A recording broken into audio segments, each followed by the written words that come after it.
The one and only Botticelli. Botticelli and Raphael, shirts and trousers. Trichy SP Varunkumar குறித்து சமூக வலைதளங்களில் அவதூறு கருத்துக்களை பதிவிட்டதாக நாம் தமிழர் கட்சியைச் சேர்ந்த 22 பேர் மீது வழக்கு பதிவு செய்யப்பட்டுள்ளது. இந்த 22 பேரை பதிவிட தூண்டியதாக நாம் தமிழர் கட்சியின் தலைமை ஒருங்கிணைப்பாளர் சீமான் உள்ளிட்ட முக்கிய நிர்வாகிகள் மீதும் திருச்சி தில்லைநகர் போலீசார் வழக்கு பதிவு செய்துள்ளனர். சமீப காலமாக நாம் தமிழர் கட்சியின் தலைமை ஒருங்கிணைப்பாளர் சீமான் தொடங்கி பல நிர்வாகிகள் எஸ்பி வருண்குமாரை விமர்சித்து வந்த நிலையில் தற்போது வழக்கு பதிவு செய்யப்பட்டுள்ளது. என்ன நடந்தது விரிவாக பார்ப்போம். விக்கிரவாண்டி இடைத்தேர்தல் பிரச்சாரத்தின் போது முன்னாள் முதலமைச்சர் கருணாநிதி குறித்து அவதூறாக பேசியதாக திருச்சி சைபர் கிரைம் போலீசாரால் கடந்த ஜூலை 11ஆம் தேதி கைது செய்யப்பட்டார் சாட்டை துரைமுருகன். அதற்கு எஸ்பி வருண்குமார் தான் காரணம் எனவும் அவருக்கு சாதி ரீதியான வெறுப்பு இருக்கிறது எனவும் அவர் மீது கடுமையான விமர்சனங்களை முன்வைத்தார் சீமான்.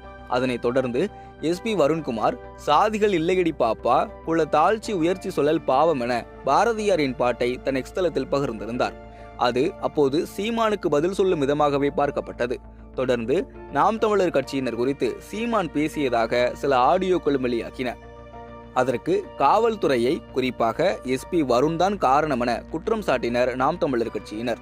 தொடர்ந்து சென்னை வள்ளுவர் கோட்டத்தில் நடந்த கூட்டத்திலும் சீமான் காவல்துறையினர் மீது கடுமையான விமர்சனங்களை முன்வைத்திருந்தார். அந்த வீடியோவை பகிர்ந்து தமிழ்நாட்டு மக்கள் ஒருபோதும் இதை ஏற்றுக்கொள்ள மாட்டார்கள் என தன் எக்ஸ்தலத்தில் பதிவிட்டிருந்தார் வருண்குமார். தவிர சீமானுக்கு அவர் வக்கீல் நோட்டீஸ் அனுப்பியதாகவும் செய்திகள் வெளியானது. இந்த நிலையில் நேற்று அவதூறு கருத்துக்களை பதிவிட்டதாக நாம் தமிழர் கட்சியைச் சேர்ந்த 22 பேர் மீது வருண்குமார் எஸ்பி புகார் அளித்துள்ளார். அதனைத் தொடர்ந்து இன்று அவர்கள் மீது திருச்சி தில்லைநகர் போலீசார் வழக்கு பதிவு செய்துள்ளனர்.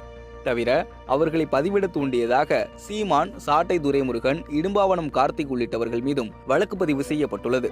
தவிர மிரட்டல் விடுக்கும் தொனியில் பேசியதற்காக விருதுநகர் மாவட்டத்தைச் சேர்ந்த நாம் தமிழர் நிர்வாகி கண்ணனை போலீசார் கைது செய்துள்ளனர் என்பதும் குறிப்பிடத்தக்கது. பார்ட்டி வேர்னாலும் I prefer Botticelli. எங்க இருந்தாலும் நம்ம ஸ்டாரா தெரியணும் இல்லையா?